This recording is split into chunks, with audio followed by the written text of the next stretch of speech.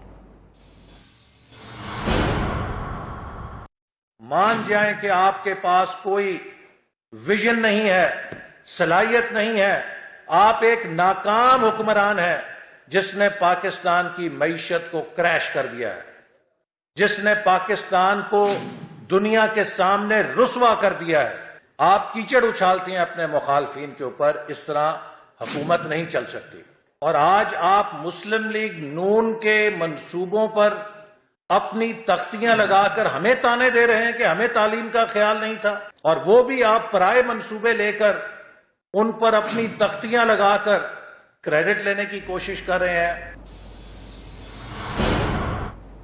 وفاقی کابینہ میں رد و بدل. وزیر اعظم عمران خان کا اتحادی جماعتوں کو وفاقی کابینہ میں شامل کرنے کا فیصلہ. اسلام آباد سے تیار کردہ یہ رپورٹ دیکھیے. وفاقی کابینہ میں ایک بار پھر رد و بدل کا امکان. ذرائع کہتے ہیں وزیر اعظم عمران خان کا اتحادی جماعتوں کو وفاقی کابینہ میں شامل کرنے کا فیصلہ. ذرائع کے مطابق حکومت کی اہم اتحادی جماعت بلوچستان عوامی پارٹی کو 2 وزارتیں جبکہ MQM کو وفاقی کابینہ میں وزیر مملکت کا ایک اور قلمدان دیے جانے کا امکان ہے. بلوچستان عوامی پارٹی سے سینیٹر کوہدہ بابر، سینیٹر سرفراز بگٹی، سردار اسرار ترین وزارت کے لیے مضبوط امیدوار ہیں. ذرائع کے مطابق بیرسٹر علی ظفر اور فیصل وافڈا کو وفاقی کابینہ میں شامل کیے جانے کا امکان ہے. وزیر اعظم اتحادی جماعتوں کے سربراہان سے مشاورت کے بعد حتمی فیصلہ کریں گے. ریلوے کا اگلے 6 ماہ میں پاکستان ریلویز کو منافع بخش ادارہ بنانے کا اعلان. اسلام آباد میں پریس کانفرنس کرتے ہوئے کہا کہ وزیر اعظم کو لکھ کر دیا ہے کہ ریلویز کو خسارے سے نکالیں گے. ہمارا ٹارگٹ 30 ارب ہے جسے جلد پورا کیا جائے گا. یہ مقابلے کا وقت ہے. ادارہ بہت بہتر ہوگا تو معیشت بھی بہتر ہوگی.